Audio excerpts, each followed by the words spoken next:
पंजाबी ड्रामे जी नई अपडेट में तव्हां सभिनी पहिरीं प्यारनि खे दिलि वारनि खे सिंधी भेनरुनि खे ख़ुशि आमदीद। दोस्तों अॼु रिव्यू कंदासीं मेगा सोप सीरियल पंजाबी जंहिंजा अचण वारा एपिसोड ज़बरदस्त सनसनीखेज़ थियण वारा आहिनि। पहिरियों दोस्तों मां तव्हांखे ॿुधाईंदो हलंदुसि शाहिद खुश व्लॉग यूट्यूब चैनल में तव्हां सभिनी दोस्तनि खे ख़ुशि आमदीद। अगरि तव्हां मुंहिंजो अपडेट ॾिसी रहिया आहियो सभिनी दोस्तनि खे अर्ज़ु कंदो हिन वीडियो खे लाइक करे अॻिते शेयर करे छॾींदा ऐं असांजे हिन यूट्यूब चैनल खे ज़रूरु सब्सक्राइब करे छॾींदा, छो त हिन ते अव्हांखे हर वक़्तु नई अपडेट्स मिलंदी रहंदी आहे। दरअसल हलूं था अपडेट की तरफ। दोस्तों तव्हां ॾिठो त चाकर ख़ान हसीना जे अॻियां इहा ॻाल्हि रखी त रावल काश ज़िंदा हुजे हा पोइ उनजी शादी सांवल जी भेण सां करायां, पर उहो ज़िंदा ई न आहे।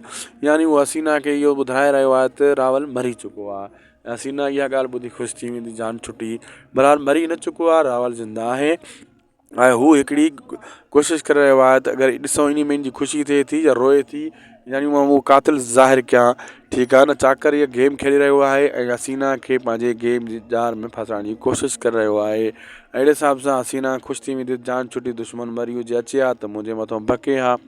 अहिड़े हिसाब सां हाणे धमाको थींदो अॻिते अचण वारे एपिसोडनि में। बहितरीन खां बहितरीन सीन तव्हांखे ॾिसण वटां मिलंदा ऐं हाई लेवल जा तव्हांखे ॾिसण वटां मिलंदा। दोस्तों अॼु वीडियो पोइ पंहिंजी पुॼाणी असांखे ॾींदा इजाज़त। लाइक सब्सक्राइब शेयर ज़रूरु कंदा। अल्लाह हाफ़िज़।